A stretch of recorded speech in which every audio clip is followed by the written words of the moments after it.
Bonjour les amis, c'est Chris pour une nouvelle vidéo cette semaine sous un grand ciel bleu et un grand soleil. Donc aujourd'hui c'est l'Aïd pour tous nos camarades musulmans, donc je leur souhaite une bonne fête de l'Aïd, donc Aïd el-Fitr, donc Mabrouk à tous, que ça vous apporte tout ce que vous voulez, bonheur, santé, prospérité. Donc voilà, fin du carême, 30 jours de fait, voilà. Donc tout de suite et sans plus attendre, on va passer aux actualités de la semaine, une semaine assez variable et assez riche en émotions. Je vous expliquerai un petit peu pourquoi tout de suite. Donc ici, les petits jeunes qui vont bien, toujours là, pleine forme, agate jaune, voilà, et un petit satiné au premier plan là, voilà, petite éclopée ici. Les petits rouges ici, il y en a un qui prend un bain de soleil ici, les autres alignés ici. Donc première mauvaise nouvelle, ils étaient 6. Comme vous voyez, ils sont plus que 5. J'en ai perdu un dans la nuit, bréchet saillant. Donc il a commencé à se mettre en boule hier, tête sous l'aile, et pas bon signe. Donc je l'ai isolé et essayé de lui donner quelques éléments avec du vinaigre de cidre et de la passer en alpiste. Mais dans la nuit, il est passé de l'autre côté, on va dire. Donc voilà, je suis un peu déçu, c'est toujours dur. C'est assez rare que je perde des jeunes en sevrage, hein, donc, mais celui-là, ben, voilà, ça fera l'exception, j'espère, pour cette année. On va continuer avec les autres couples. Alors les noirs rouges, ben, on continue sur le même état de saison. Hein. 0 œuf fécondé sur les 3. Donc déjà, elle m'en a cassé un encore une fois pendant la couvaison. Les 2 autres étaient clairs. Je les ai séparés. Je vais tenter de la mettre avec le mâle rouge qui est là-bas, pour voir si ça vient d'elle ou si ça vient de lui. A priori, je suppose que le mâle, soit il est trop jeune, soit il n'est pas fertile du tout. Donc on va creuser ça pour la fin de saison. Ici, le couple de rouge, l'hypochrome, il y a un jeune qui se porte très bien, là. La femelle est encore dessus, voilà. Donc rien à dire de particulier, il pousse bien, bien nourri. Ici, on passe sur les satinés. Alors, par rapport à la semaine dernière où ils étaient tous dans le nid, ils sont tous sortis. Voilà, il y a le plus petit de la portée qui est là-bas en bas. J'essaie de vous le faire voir au mieux possible. Le mâle qui est juste devant ici, la femelle derrière. Vous voyez, transporte la charpie, elle est en train de recommencer le nid. J'ai descendu le nid, bien entendu, pour éviter qu'elle plume. Et on voit les autres ici. Voilà, il y a un autre en bas ici.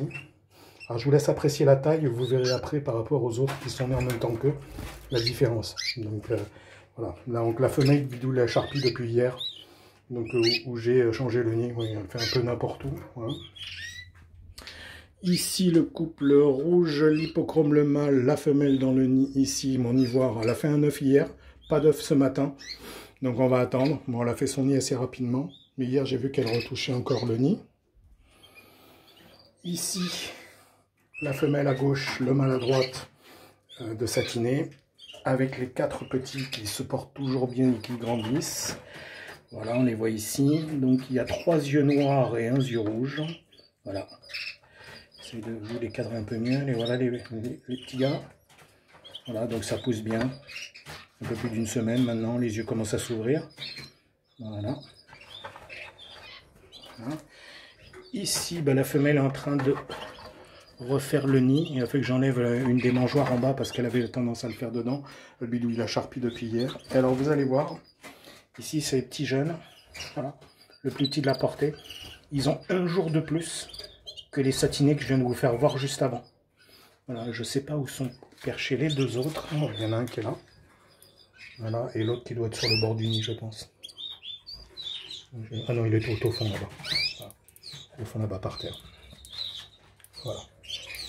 Donc voilà, vous voyez la différence de nourrissage avec un couple qui nourrit un peu moins fréquemment, c'est ce que j'ai pu observer. Donc la femelle est en train de refaire le nid pour le 2e tour. Hein. Donc, et le couple de satiné avec les 4 jeunes aussi, ça sera le 2e tour. Donc je suis un mix de fin de 1er tour, début de 2e tour, 3e tour pour ici. Voilà, très attentif comme je parle, toujours un peu peur. Voilà, et voilà. Donc elle est sortie. Voilà. Voilà, donc ici, la mauvaise nouvelle encore de la semaine. 4 œufs. Donc j'en avais retrouvé 2 au milieu de semaine sur le bord du nid. Je les ai remis. J'ai pas eu le réflexe de mirer pour voir comment ils étaient. Résultat des courses, un jour cette semaine, j'ai trouvé 3 œufs par terre. Cassés, bien entendu. Et je croyais qu'il y en avait qui étaient éclos, mais en fait pas du tout. 2 avec des jeunes dedans, mais le développement a arrêté, on va dire 7-8 jours d'incubation.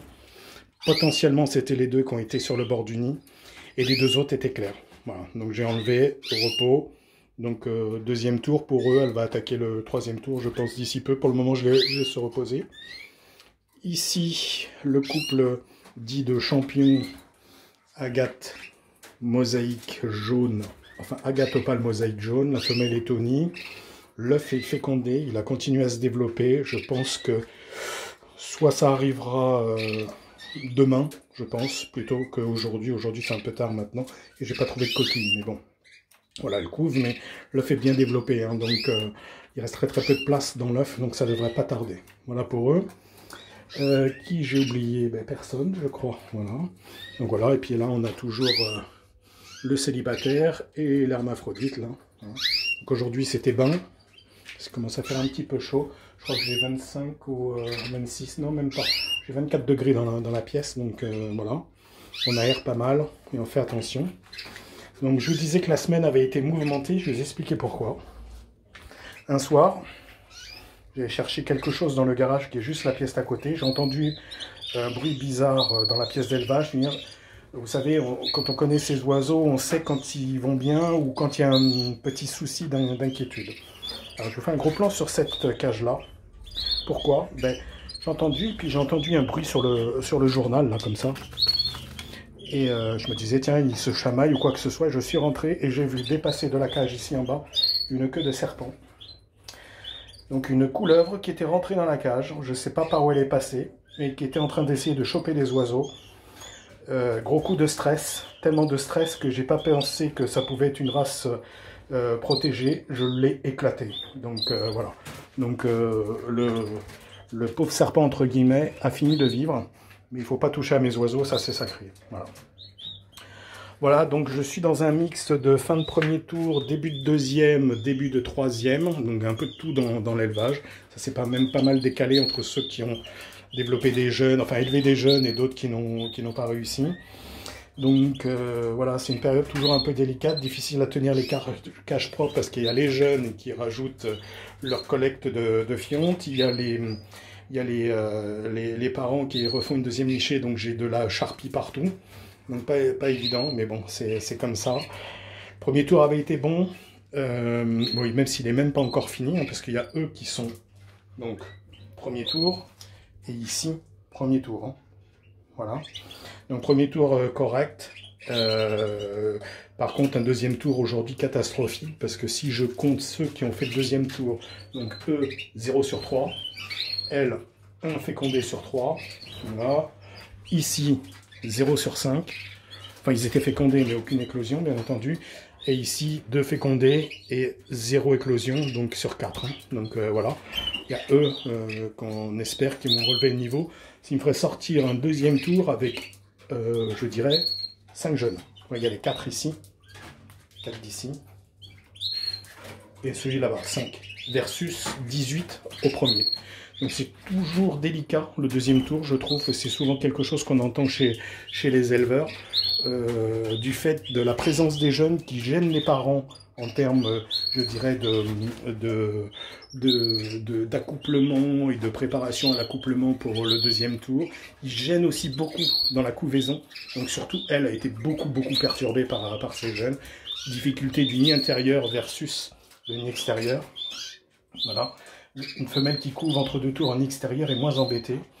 Donc ici, on a retrouvé le cas aussi où je pense que c'est les jeunes qui ont dû rentrer dans le nid et bousculer les œufs et mis sur le côté. Et ils sont incapables de voir qu'il y a un œuf sur le côté et de le remettre pour la couvaison. Donc voilà, on va terminer sur la petite brochette ici des rouges. Alors, je vais finir cette vidéo en vous donnant une petite publicité pour un de mes abonnés. Vous pouvez le trouver sur YouTube, c'est Canary au singulier, tout bêtement. Donc vous tapez Canary, vous allez le trouver sur sa chaîne YouTube. Donc j'avais promis de lui faire une petite dédicace et un peu de publicité. Voilà, donc c'est fait.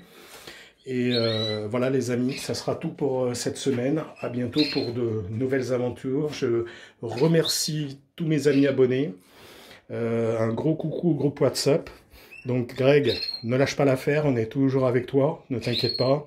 Voilà, Canary Corps, Cyril, salut, Rico, Mélo, Bernard, t'es parti où là? On te voit plus, plus de son, plus d'image. Donc Bernard, s'il te plaît, fais-nous un petit coucou, hein, ça nous rassure. Voilà. Donc voilà les amis, tout ce que je peux vous dire par rapport à ça. Ça sera tout pour cette semaine, en vous souhaitant une bonne journée et à très bientôt pour de nouvelles aventures. Ciao, ciao!